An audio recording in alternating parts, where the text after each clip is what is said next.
How's it hanging, guys? It's Mrs. Klein. Sup, and Mr. Creighton.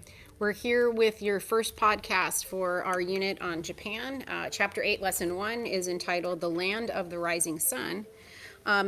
Before we get into this, I want for you guys to remember that in Chapter 7, we learned about China's achievements in technology, government, and thought. This lesson looks at the geography, social system, and government of early Japan.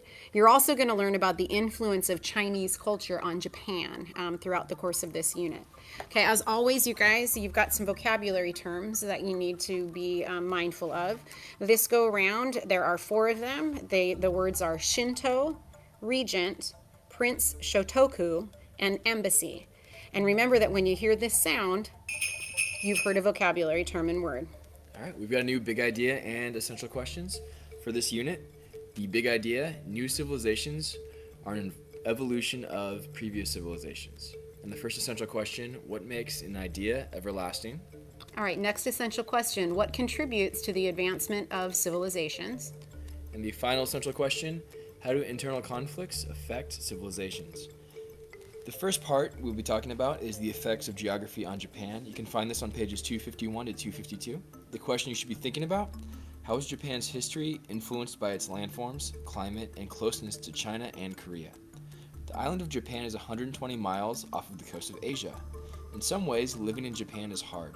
Only 15% of the land is flat enough for farming. From time to time, it has earthquakes, tidal waves, and hurricanes. It lacks energy resources like coal and oil, but Japan has advantages too. It has a mild climate with plenty of rain. The ocean provides fish and protection from invasion. Right. Japanese culture expresses a love for the natural beauty of its mountains and land through Shinto. Shinto means way of the gods. This religion is based on respect for nature and ancestors. Rocks, trees, rivers, and other natural objects are home to divine spirits according to Shinto beliefs. Korea and China are Japan's closest neighbors.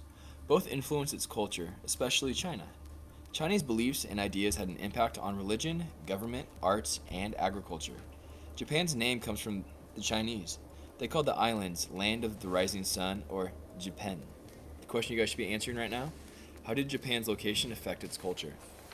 All right, the next section for your podcast this time around, you guys, you can find on pages 252 and 253. It's called Early Japanese Society. So think about this question as you're listening to the podcast here. How was early Japanese society organized? Early Japan was divided into clans. Okay, that's not the first time we've seen that word, right, Mr. Creighton? No, it's not. We've seen it a few times. All right, so early Japan was divided into clans. Clans were families of people related by blood or marriage. Clans fought each other for land because land was the main source of power and wealth. Powerful nobles led each clan. Most of the people were commoners. They lived in villages and farmed or fished. A few were slaves. The Shinto religion helped unite Japanese society. Nobles and commoners honored the same divine spirits and ancestors. By the 400s, the Yamato clan had become the most powerful clan. Japan's first emperors came from this clan. The Japanese believed members of the Yamato clan were descendants of the sun goddess. Because of this belief, they treated the emperor as both human and divine. Wow. All right, the emperor claimed to rule, but military leaders are the ones that held the real power. Leaders of the Yamato clan fought each other for this power. Japan had many different military leaders, but it rarely changed emperors. If a child became emperor or empress, a regent was appointed. This official ruled for the child until the child was old enough to take over. One of the most important regents was Prince Shotoku. The question you guys should be able to answer in your head right now: who held real power in early Japanese society? All right, the last section of this lesson is all about the reign of Prince Shotoku. Okay, be thinking about this question as you're following along.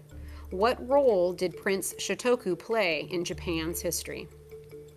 Prince Shotoku acted as regent for his empress aunt. He ruled from 592 to 622. Shotoku admired Chinese culture, so he brought Chinese culture to Japan.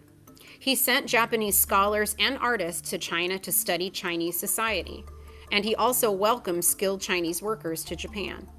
He opened a Japanese embassy in China. An embassy is an office of a government in another country. Prince Shotoku also influenced Japan's government and religion. He wrote guidelines for Japanese leaders based on the principles of the philosopher Confucius, including hard work and obeying authority. These guidelines became Japan's first constitution. He also helped spread Buddhism from China to Japan. Most Japanese accepted Buddhism and practiced both Shinto and Buddhism at the same time. The question you guys should be able to answer right now: what was the most lasting effect of Prince Shotoku's reign? All right, just to remind you guys again that we've got those vocabulary terms. You're going to have a podcast quiz tomorrow. Those vocabulary terms, one more time, are Shinto, regent, Prince Shotoku, and embassy. All right, so long, suckers. Talk soon.